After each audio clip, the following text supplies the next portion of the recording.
Kwa kuwa jiografia ya wilaya ya Simanjiro, umbali kutoka kitongoji kimoja kwenda kingine upowezekana ikawa ni zaidi ya kilomita 10 katika vijiji vingi vya wilaya hiyo. Je, serikali inaweka mpango gani kuhakikisha kwamba maeneo ya vijiji, vitongoji ambavyo viko mbali kutoka kimoja kwenda kingine na vyenyewe vinapata huduma ya umeme huu wa vitongoji?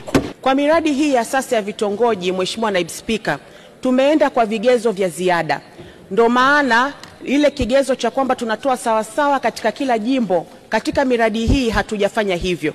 Cha kwanza tumeangalia ukubwa wa jimbo husika, lakini vile vile tumeangalia ukubwa wa vitongoji katika jimbo husika, lakini na mahitaji ya kiuchumi na kijamii katika jimbo husika vile vile.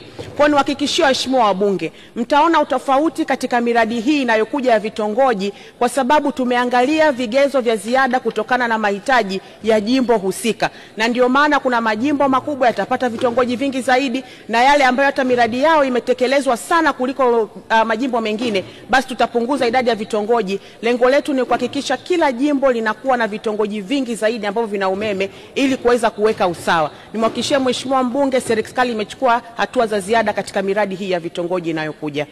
Katika miradi hii ya vitongoji inayoendelea, kama ambavyo niliongelea mara ya mwisho kwenye swali langu la nyongeza, kasi yake bado ni ndogo sana. Pamoja na kwamba umetoa maelekezo na makandarasi nimeona sasa wameanza kuripoti, lakini kasi yao ni ndogo sana. Nini jitihada za serikali kuhakikisha kwamba makandarasi hao wanaongeza makundi ya kutosha kuweza kukabili ile muda walioupoteza ili watu waweze kupata umeme katika wilaya ya Nyasa?